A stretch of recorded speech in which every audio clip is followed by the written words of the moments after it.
Probably the last place on Earth you'd expect to have a paranormal encounter would be sitting at the traffic lights. Am I right?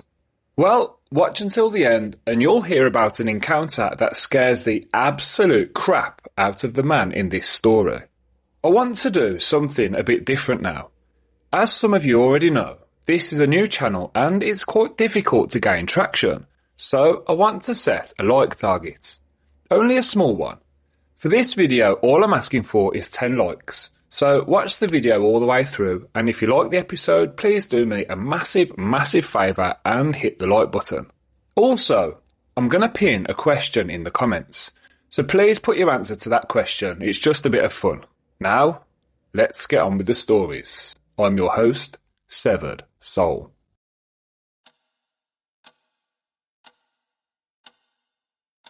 So, recently, I uploaded a story from someone who had a paranormal encounter involving a helium balloon of all things. Well, now we have another one.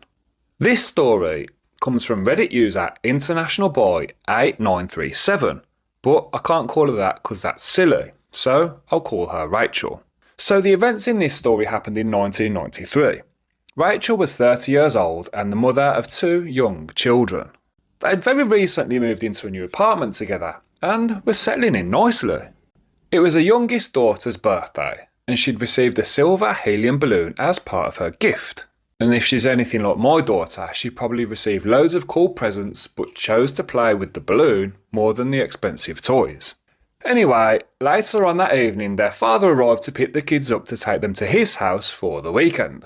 After a back and forth with her daughter about whether or not she could take the balloon with her, Rachel waved the children goodbye and placed the balloon in the children's bedroom down the hall. She switched off the lights, closed the door, and went to bed. And that is where the fun begins. Rachel said that in the early hours of the morning, she was abruptly woken up by a strange sound. She said it sounded like do-do-do-do-do-do-do-do fast and repetitive, and it was coming from inside the room with her. So, she opened up her eyes and sat up in bed. It took a moment to realise exactly what was going on, but once she realised what was making that sound, every hair on her body was raised in fear. What she saw just wasn't possible. That helium balloon was now in Rachel's bedroom. The sound she could hear was the sound of the blades of the ceiling fan above her striking the helium balloon. She said she was completely startled, it almost scared her to death, and I can't say I blame her. She had shut that balloon in her daughter's bedroom and closed the door. Then she'd walked down the hallway into her own bedroom and closed that door too. So, how on earth could that balloon have possibly made it into her bedroom? The only logical explanation would be that there'd been an intruder in the apartment, right? I mean, that's a strange thing to do, but okay. So the smart thing to do at this point would be to run to a neighbour or maybe even call the police. But Rachel didn't do either of those things. Terrified and alone, Rachel searched the apartment for any signs of a break-in, but she found nothing and nobody there. So at this point, she was both frightened and annoyed. She grabbed the balloon by its string and hauled it back to the girl's bedroom down the hall. And she was wondering how on earth this balloon had managed to manoeuvre its way into her room. Now, you might think maybe a breeze or something could have blown the balloon down the hall into her bedroom. Although breezes don't turn door handles or open doors. And Rachel went on to give us some context about the layout of the apartment. So, to travel to her bedroom from the children's bedroom, the balloon would have had to do the following. Open a bedroom door and pull itself under the 2.5-foot door frame of that bedroom. Then travel 10 feet down the hall to Rachel's bedroom, open her bedroom door and pull itself another 2.5 feet under her door frame.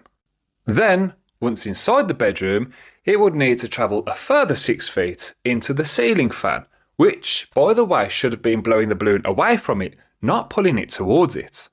And now, we can start to understand why this situation is so very, very creepy. So, after shutting the balloon back in the other room, she went back to bed to try to get back to sleep. Obviously, very creeped out, it took a while for Rachel to drop back off to sleep, but eventually she drifted off. And, as I'm sure you might have guessed, her sleep was cut short by the sound of the fan blades hitting the balloon again. And this time she was absolutely petrified. Without hesitation, she grabbed the balloon string and ran straight to the back door. She swung open the door and released the balloon into the starlit night sky. Okay, so, for the balloon to complete that obstacle course once is creepy, but for it to do it twice is just downright terrifying, and honestly, I've got no answers for it.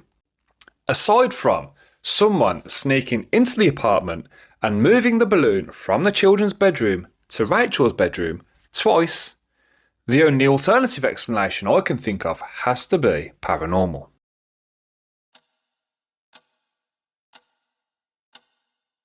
The next story comes in from Reddit user Simply Effing Haunted, but obviously we can't call her that, so we'll call her Emily. So, when Emily was around 9 or 10 years old, she lived in an older 2-storey brick house with her mother and her sister. They rented the lower floor of the house while an elderly lady lived upstairs. Well, eventually the old lady got too old and frail to live on her own and decided to move out and live with her daughter. As a result, Emily's mother decided to rent the upper half of the house as well, so that she and her sister could each have their own rooms. So Emily said that her sister ended up with what used to be the living room area of the upstairs apartment, which interestingly had originally been a bedroom. Emily, on the other hand, was fortunate enough to have the actual bedroom. This bedroom was adorned with beautiful floral wallpaper, giving it a very feminine touch, much to Emily's liking. Now, when Emily first entered the room, she said that she noticed another door which was located just across from the main entrance. And this does get a little bit confusing as she explains the layout of the room, or rooms, so bear with me. So, this other door led to a small room with slanted ceilings, and it was nestled in the gable section of the house. The room had a tiny window which allowed only a small amount of light to penetrate. Off to the side of this room was an even smaller door that provided access to a section of the attic. Now, Emily recalled how she was filled with anticipation at the idea of having her own room once again. They had lived in numerous houses and most of the time she had her own bedroom, so she was accustomed to it. She even relocated her desk to the small room, which she inexplicably referred to as the nursery, despite there being little tangible evidence that the room had ever been used for such a purpose. So it's not exactly clear at this point why she referred to it as a nursery, but she did. She did say, however, that the room was always exceptionally cold, and so after a month she moved her desk back. She also recalled how she felt incredibly uneasy about leaving the nursery door open. She would often prop objects up against it because, on occasions, despite having a fairly secure latch, the nursery door would inexplicably open by itself in the middle of the night. And from that point, the paranormal encounters only intensified. She had this distinct memory of one particular night when she woke up and mistakenly thought that her mother was in the room with her. She recalled that her bed was positioned in such a way that the nursery door was at the foot of it. Standing right in front of that door at the end of her bed was what she could only describe as a figure that appeared to be an adult, but it was completely shrouded in shadows, so she couldn't really be 100% sure. She remembered covering her head with her pillow and praying and begging that whatever it was would just leave her alone and go away, which it did, for the time being. However, the presence would return. One day, when Emily was sick, she woke up to find the figure once again present. Now, she said it gave her a really strong impression that she had somehow mentally, I suppose you could say subconsciously, called out to her mum, and this figure was responding to her call. Well, that's how she interpreted the situation anyway. Well, curiosity got the better of her, so she sat up slightly in bed to see if it was just shadows being cast in from the lights outside through the window, or if it was something else entirely. However, when she sat up and looked properly, the figure remained there as clear as day, totally unaffected by the light coming in from outside. It was definitely 100% a shadowy black figure. It looked almost like a figure draped in a shroud, and Emily had a sense that this was the spirit of a sorrowful woman. Now, she never mentioned any of this to her mum because, well, she didn't think she'd believe her, and I can understand why that might have been the case. Eventually, after a few more months, her mum decided to move them back downstairs because, well, she could no longer afford the rents for the upstairs area and someone else moved in up there. And then, after another year, they moved once again. Emily said the house had a few peculiarities that caught her attention from day one. First of all, she noticed distinct hollow areas within the walls, which occasionally emitted strange noises.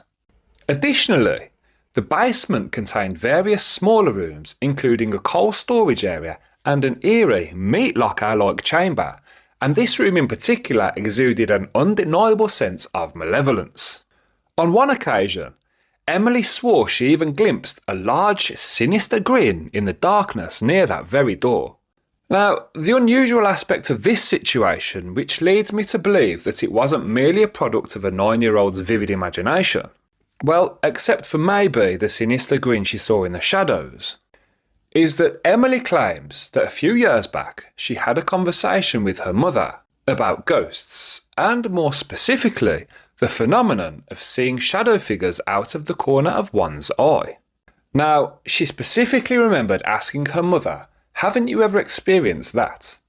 Thought you caught a glimpse of something out of your peripheral vision?" And her mum abruptly responded, "No, never," and changed the conversation. Well, a while later, completely out of the blue, her mother unexpectedly brought the conversation up again. And this is where the story takes an even creepier turn. She said, "Actually, do you remember the brick house on Shawano? And do you remember when you and your sister used to sleep in the upstairs area? Well, one day, while you were at school, I went up there to collect the dirty laundry. As I stood by your closets and gazed out the window, I was suddenly overcome by this really odd sensation, like someone was in the room with me. Okay, this is going to sound crazy, but in the reflection of the window, I swear I saw a woman standing there behind me. She looked a bit like me, but she was wearing different clothing, like older, period clothing. At first I was shocked, it creeped me out, but then, when I turned my head to look, there was nobody there. Well, it happened in that small cold room upstairs at the front of the house, the one you called the nursery room. And that's where Emily's story ends, but I suppose it kinda makes sense now. Maybe that room had previously been used as a nursery. Maybe the entity that Emily saw, the sorrowful woman as she described it, was the same spirit that her mum had seen in the reflection. Maybe she had lost her own child in that room. The part that I'm really not that sure about is the evil smile she saw in the shadows in the basement. Maybe she was just seeing things. Or maybe there was more to that house than a tragedy in the nursery. I'd love to hear your thoughts in the comments.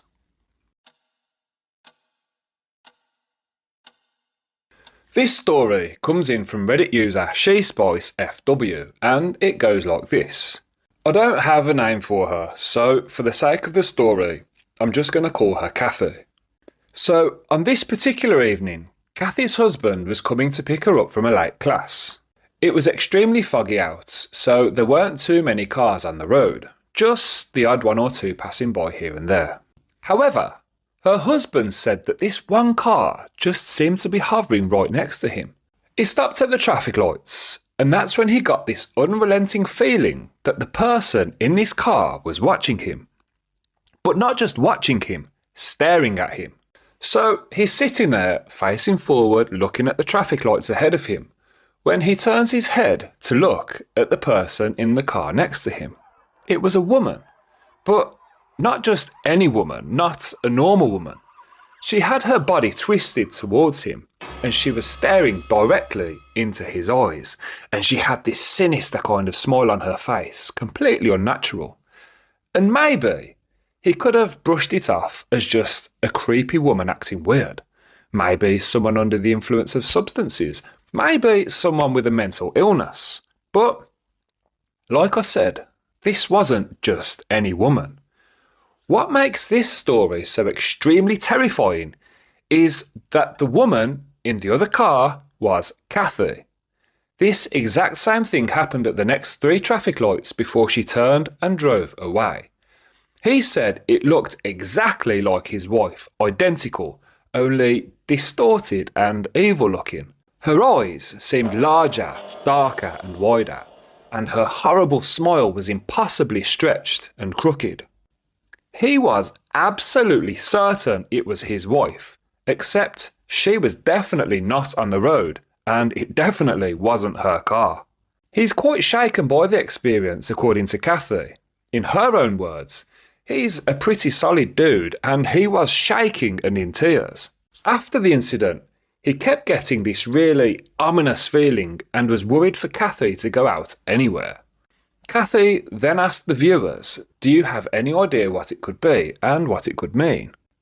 I mean, to me, it definitely sounds like some sort of doppelgänger if you believe in that sort of thing, which I do. Obviously, it could have just been a huge coincidence. It could definitely have just been someone who looks very much like his wife, and maybe they were under the influence, or they did have some kind of mental health issues. Let me know what you think in the comments. Doppelgänger or strange lookalike? Or maybe something else entirely? I'd love to hear your thoughts. And that's all we have time for today. I hope you enjoyed those stories. If you liked this episode and would like to see more, just smash the like button, subscribe to the channel if you haven't already, and make sure you have all the notifications switched on. As always, thanks very much for watching. I'm your host, Severed Soul.